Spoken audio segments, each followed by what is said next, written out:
పలుపుల బాలలందరం ఒక్కటిగా వేకువ జామునే విహారయాత్రకు సాగగా భువనగిరి నుంచి స్వర్ణగిరి చేరగా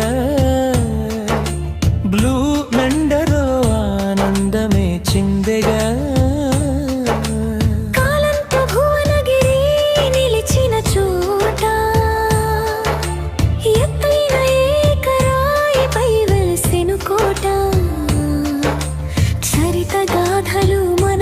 తెలుపునిటా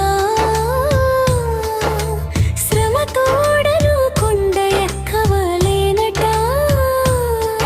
ఎక్కిన తదుపరి ఊసులెన్నో చెప్పునట